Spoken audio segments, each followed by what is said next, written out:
Bonjour, Djambo Mbote. Moi, c'est Nsimire Kanyamukege Marceline. Je suis étudiante à la faculté polytechnique de l'université de Kinshasa.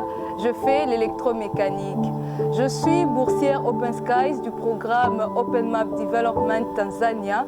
Et c'est dans ce sens que je me présente devant vous. Ce programme nous a octroyé une bourse de projet. Et je viens pour vous présenter le mien. Mon projet, c'est le pompage d'eau photovoltaïque. Sans plus tarder, je vais vous parler de ce projet, du système et de comment ça marche. En premier lieu, nous avons un puits.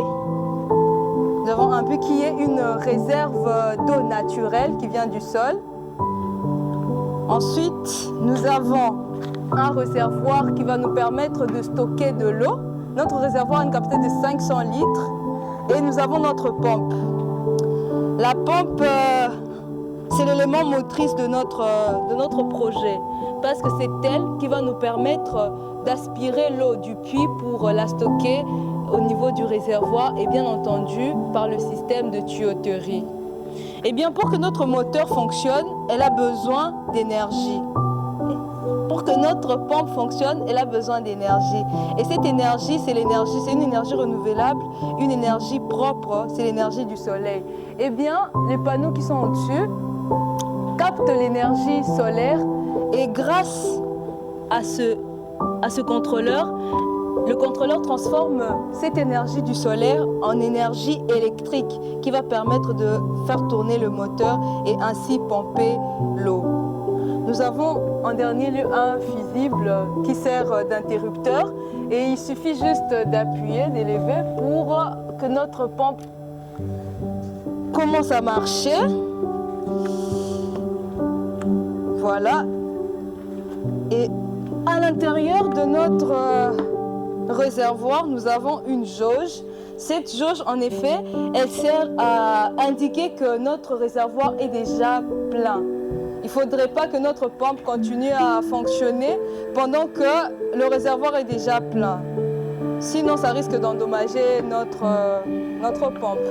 Donc, il faut être prudent parce que notre moteur ne doit pas fonctionner à vide. Eh bien, également, il convient de signaler que notre pompe a une capacité de 3 mètres cubes par heure.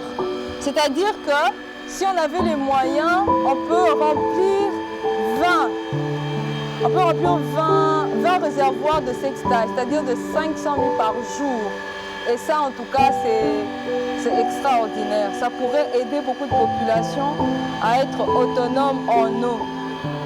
Ainsi, cette eau stockée peut être utilisée pour usage domestique, pour le jardinage, pour l'agriculture, ainsi de suite. Nous vous remercions en tout cas Open Skies de nous avoir permis de réaliser ce projet qui nous tenait fortement à cœur, car comme nous le savons très bien, dans notre pays, il s'avère un problème sérieux de courant, mais également de l'eau, surtout dans les milieux ruraux. Et nous espérons que ce projet, ce mini-système, est un début pour la solution pour promouvoir l'autonomie en eau de la population. Merci infiniment Open Skies.